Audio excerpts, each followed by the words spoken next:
Welcome to another day and another video. Some slight technical issues today. This is like take 3 because I had some things going wrong with the recording. Turns out I didn't have enough memory left and it kept just stopping part way through. So hopefully this is pretty good today, nice and smooth, because I've practiced this like 3 or 4 times now. They're probably at the point of it getting worse now, I'm afraid, so sorry about that. Thanks for tuning in again. It's much appreciated, all the comments and likes and everything has been ace, so yeah, genuinely thanks very much for that. And also thanks for your patience with all like the me practicing my video editing type stuff. I've been having a blast with that, watching some videos on YouTube and just trying to get a little bit better, so these are like a bit of a conduit for my little rambling practices as well.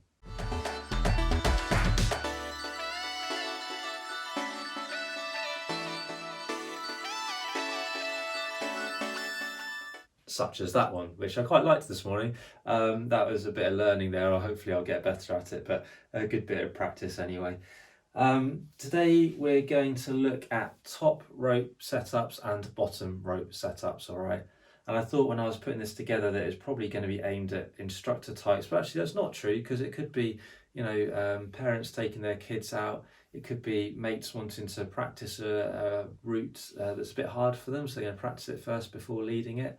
So there's a couple of other applications, and I'm sure some others as well. So get yourself a coffee, as always, little intro coming up here, and sit down and enjoy the video.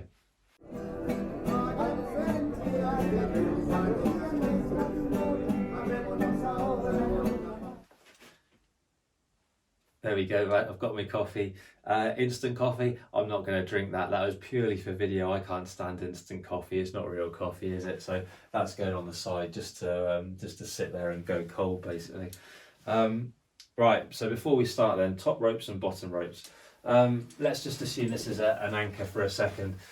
Bottom roping is where the rope runs to the top of the crag. We do all the belaying at the bottom of the crag, clipping the people in at the bottom of the crag or tying them in, whichever. Up they go and they lower back down. Okay, simple. That's bottom roping. Top roping would be where you're at the top of the crag as the belayer, bringing that person up to you, perhaps lowering them down, or more likely they're topping out and going off and walking back down. Okay, so just to clarify a couple of those phrases there. Okay, so we're going to do, let's do bottom roping first. I'm looking confused as to where the rope's gone that I had like moments ago. I threw it down here somewhere. Yeah, so bottom roping first. For all these bits of rigging, we're just going to start with a figure of 8 dressed neatly and a stopper knot touching, so that looks good. That's how it should be. And we're going to clip that into our first anchor on sling mounting, which is there, and do that up straight away. Let's just get in the habit of doing them up straight away. Another thing to get in the habit of is keeping yourself safe at the top of the crag. This is vitally important. We can all fall off anything, so throughout your lifetime, your career working, just look after yourself all the time. From a rock climbing instructor assessment point of view, it's something I'm really hot on, is just making sure people are doing that. Okay, so you know, look after yourself all the time, and I'm just going to show you one way. There's loads of ways of doing this, right? But this is a nice flexible way that works really well. I've got my prusik cord. I'm going to give myself some wraps on that. I don't know, 6-ish wraps. We'll just have to test it to see. Nice furry prusik cord, so it's nice and grippy, because low stretch rope, this stuff isn't particularly grippy. It tends to be all sort of stiff and shiny. So I've got a clem heist prusik in there. You can see that. If I pull down on it, it locks, but I can still slide it up or down with my hand. But as soon as I pull on that one, it locks up. So what we're going to do with that is not clip straight into it, because that would be safe, but it tends to mess up the equalisation and stuff. So get it out of the way for a second, get your lanyards, you know, always banging on about these Kong slides, 5 or 6 quid, add your self locker, add your bit of rope there and clip into that. All right, done. I can now wander around a bit more at the top of the crag, and if I do slip, it all just locks up and I haven't gone off there. You can see why you ideally want your first anchor to be pretty good, because you're only on one at this point. Okay, later on as you add in other anchors, yeah, you'll be a bit safer, but that's just a nice way of doing it. Like I say, other ways, but do look after yourself somehow. All right, I'm going to take it off now because it just makes things a bit clearer for all these setups. All right, so we're going to use 2 anchors for the first one, and it's going to clip it into the second carabiner, do it up. Going to make a V shape, and I'm going to tie an overhand. I tend just to default to overhands for these kind of jobs, just because low stretch rope like this is pretty stiff to use and gives you a pretty bulky knot. So I've put my overhand in there, and well, that's it, done. I've done my rigging. That was simple, wasn't it? I've checked I've got 4 strands coming out the back. If I've got 2 anchors, it's going to be 4 strands. If you miss one of them, then one of these loops will move, and we don't want that. Where's this going to be is the key bit. It's going to be over the edge. So imagine my arm is the edge, because we're on sling mountain, it's a bit harder to do it properly. We're going to have it dangling over the edge, so the knot and everything is well over the edge. I don't want that rubbing on the edge. It's just not great. And I'm going to clip 2 carabiners into the loops here, one way, okay, and one is going to go the other way, like so. Oh, he says, like, like, we'll get there eventually, like so. Just dangle for a second. I get the climbing rope, I find the middle of it, remember I'm still clipped in, launch it off the edge, make sure you've checked there's no one down there, and clip that into those carabiners and do them up, of course. Right, there we go. Well, that's it, we're good to go. I go down the bottom, I pull really tight on this so everything tightens up, so it's all completely as stretch free as it can be, and we're good to go. So, cliff edge, rope over it. Although this is low stretch rope and it's hard wearing and all that kind of stuff, it does still move a bit, so do think about putting rope protectors on here, even if that's a bit of carpet or an old rucksack or something. By having it over the edge, it means this stuff that's moving isn't going to be rubbing on edges, okay, so do give some thought to that, right? Why 2 carabiners? Well, a couple of reasons. One of them could be rubbing on the rock, even though we've tried to have it in space, like dangling like that. Sometimes they do just go on the rock, because often beginner routes, they are kind of, you know, a bit slabby, so we can't always avoid it. So if one comes undone, well, the other one probably won't. It's a bit kinder on the rope, yeah. It's a nicer radius, so it make your rope last longer, especially if it's a centre tight rope. And thirdly, even, I've never seen this happen, but people I trust tell me they have. You've maybe been working with a group of kids or whatever that aren't behaving quite as much as they should. They've got to the top of the route, and instead of lowering down, because they've got scared looking down there, they've gone, oh, I'll just nip over the top, that'll be less scary. And they've started to undo that, so they can just, off they go. So by having 2, maybe it buys you an extra second of stop to not let that happen. It's worth thinking about. Is 1 carabiner safe? Yeah, of course it is. We're always going on 1 carabiner, so it is safe. But why not put 2 on? That's my thought, really. Okay, clip that out. So 2 anchors and a bottom rope setup. Okay, we'll often use 3 anchors. That's pretty common, isn't it? Right. My setup is going to be very, very similar. I'll just start it from almost from scratch. Do those up, clip the 3rd one in, there we go, do him up. So, you know, if I repeat myself, sorry, because I haven't done so many takes, I'm not sure what I've said and haven't said, but carabiners, do them up. If on like your RCI assessment you have an undone carabiner at some point, it's not the end of the world, don't stress about it, we just don't want it to become a theme, okay? So just do them up as you go, all right? This time, what have we done there? Well, we've done exactly the same. My knot is bigger, all right? So definitely an overhand, bulky knot. And I've got 3 anchors, so it gives me the W shape, and it's going to give me 6 strands coming out the back of the knot, so do check that and pull these to check them as well. And then the rest of it is going to be exactly the same. I put my 2 carabiners into this bit, try and get that the right way around, so it wants to sit like that, doesn't it? So there we go. Get your rope in and away you go. Job's a good one. Yeah. Before you climb on it, a double check. Everything's going as it should. All right. simple setup, that's great. A slightly different method, just to evolve that, will see you through every setup possibility going, I think, really.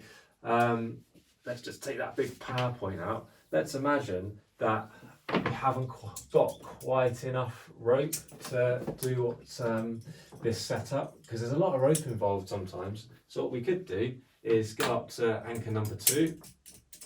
Ooh, no, I don't want to do it up this time because I'm going to put a clove hitch into it. All right. Got a V shape. Do my overhand in there. There we go. Got something I can use, can't I? Again, over the edge. Make sure that's all neatened up and tightened up and everything. Jobs are good. And I've saved rope by not having this strand have to come back down, and that can make a big difference sometimes, because this might be some way back from the edge. Downside, it's a little bit harder to adjust, but I'm talking a fraction. All right. So that's a nice way of doing it with a clove hitch. For the sake of completion, we can kind of combine those two things by having the second anchor being that one, if we've got a 3 setup going on, and we're going to clove hitch that one in. So what I might do first off is get this bit where I want it to be with my overhand. Okay, great. So those two are doing something useful. How can I fix this one in? Well, that's going to be a clove hitch. Okay. Not really equalised yet, so I just need to feed a little bit through, but that's okay. There we go. Get it all neatened up. Bang. Now we've got 3 anchors going on. Same setup, over the edge, dangling away. Happy days. So it's basically 2 setups and a little combo, right? You'll be glad to know that for top roping, whereby we are at the top belaying those people up and down, the setup, it's the same setup, it's just the positioning changes very slightly, okay? So instead of this dangling over the edge into space, I'm going to be up here belaying, me in this case, for example. So I'm going to be on the top of the crag. So it just changes where the power point goes. So I'll do the same setup as my initial one. Do him up. We know we're going to make a V. We know we're going to do an overhand. We know we're going to have 4 strands coming out the back. Right? Done. Now how am I going to use it this time? My cliff edge is like here this time. Okay, so this is back over the top. I'm going to go for my favourite method first. Show you that one. Lanyard into one loop. Done itself up, that's handy. HMS into that one. Done. I get my climbing rope. I do an Italian hitch. Get him in. Remember, it's got to be a HMS for Italian hitches, because Italian hitches flip through and it won't always have the space otherwise. And there we go, that's it, that's great. I can belay in a real comfortable position. I can be on the edge of the cliff looking down and getting a good view of everything going on. I can adjust this to wherever I need it to be. And if I need to escape, I can get myself back away from the edge, unclip and go. Even if this is weighted and I've tied it off, okay, if you can watch another video of mine on how to do that, there's the releasable abseil one. So it's really instructor friendly is what we call that. Just gone, super instructor friendly. I like this method because if the person falls off and is weighting it, well, there's no weight on me, it's going straight onto these anchors, so it's comfortable. I like it also because it's well away from the edge, so if they're topping out on the route, they've got a bit of time before they're sort of going above the setup. So they're actually on a top rope until they're well back from the edge. And that's really important because I do see people on assessments a lot doing this bit like bang on perfect, and that's great. But then when they actually put someone on it, they're like, just get them up onto the top of the climb and maybe unclip them there, so they're still in an unsafe position. So do look after that person until they're well back into a safe area, okay? There's lots of bits I do like about it, so what don't I like about it? Well, there must be something. What don't I like about it? It doesn't kind of look like normal belaying, right? It doesn't look like someone who's just led up a climb and is bringing their second up on their ATC type device. So that's a potential downside. But that's okay. We can turn it into that with a bit of thought. Let's just use the same 2 anchors and clean those out of the way. The only thing that's going to change instead of this power point being away from the edge on top of the crag, just going to bring it a bit closer to the edge of the crag. Still on top of it though, still not over the edge or anything. Just going to bring it down to about there. Overhand again. So this takes seconds to change it, doesn't it? It's great. This time I'm going to clip straight into it without the lanyard, just a carabiner straight into my belay loop. Okay, I'm going to get my belay device. I've got a bug today. There we go, that's good. Climber's going to be on that end down there. I can load my plate up like that. We're in. Didn't unclip it either, look at that. That was a pro tip we've looked at before.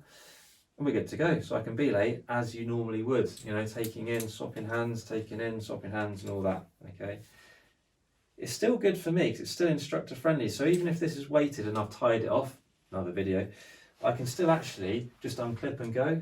I might have to use my lanyard to clip up here or something just to stay safe as I do that, but I can literally unclip and I'm off. Okay, so it's still instructor friendly. So what do I like about it? Well, it looks pretty much the same as what you'd have at the top of any crag with people doing normal climbing, okay? So I like that, it's good for teaching. What I don't like about it so much is it's right on the edge. So when my person tops out, you've got to think a little bit more about their safety until they're back into that safe area, but it's still completely manageable just with a bit of thought. Okay, so that's two options for how to do a top rope, all right? Just get that out of the way. That was on 2 anchors. Okay, often you might need that 3rd anchor. Thankfully, as you would imagine, the setup is going to be exactly the same as it was for the bottom roping. So let's just strip that back a little bit.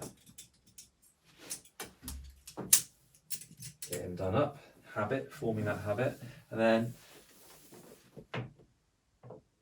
measure that out, want it to like there.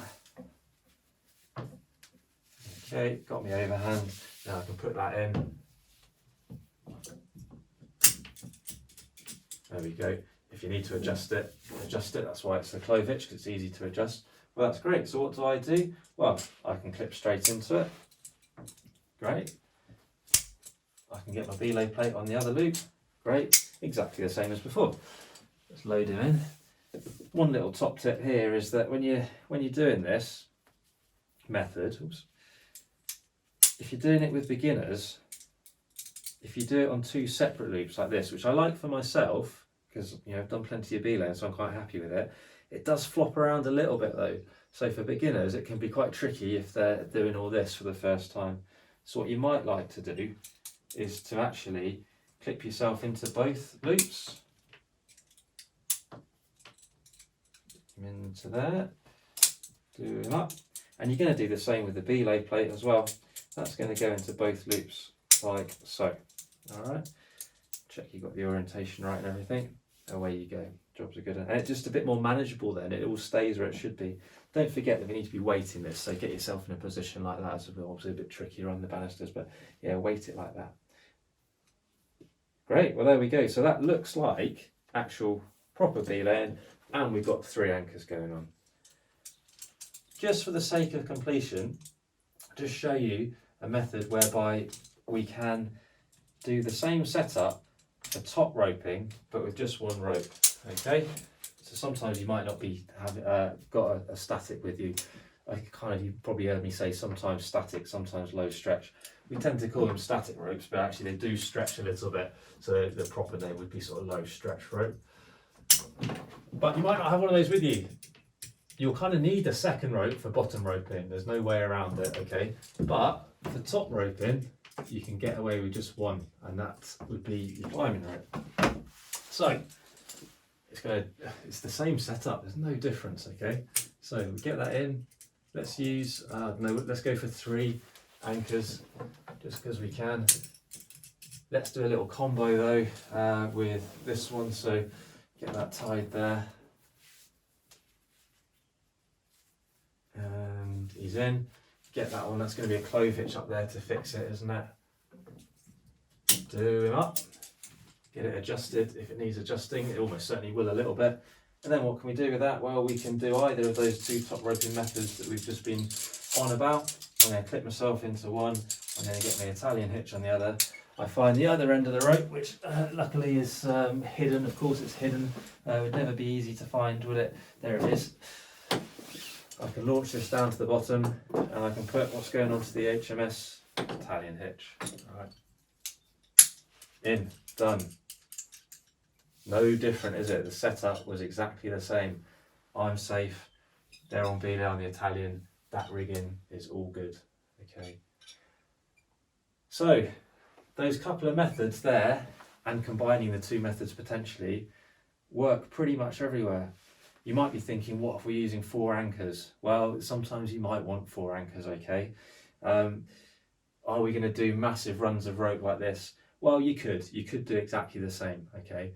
But if you watch the other video that I've done previously on equalising bits of kit with slings, that's what I'd rather do because it's a bit neater. I'd find 2 that are close together, maybe these 2, and I'd equalise those with the sling and then just treat them as 1 anchor. So actually the rigging would be the same as this, all right? So have a little play with that. Keep these things clear and simple, right?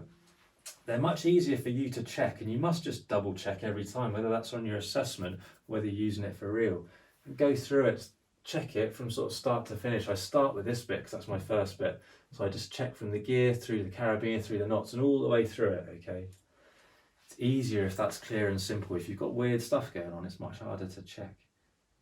Remember though, you might be teaching this to other people as well. So they're going to learn methods that are clear and simple quicker.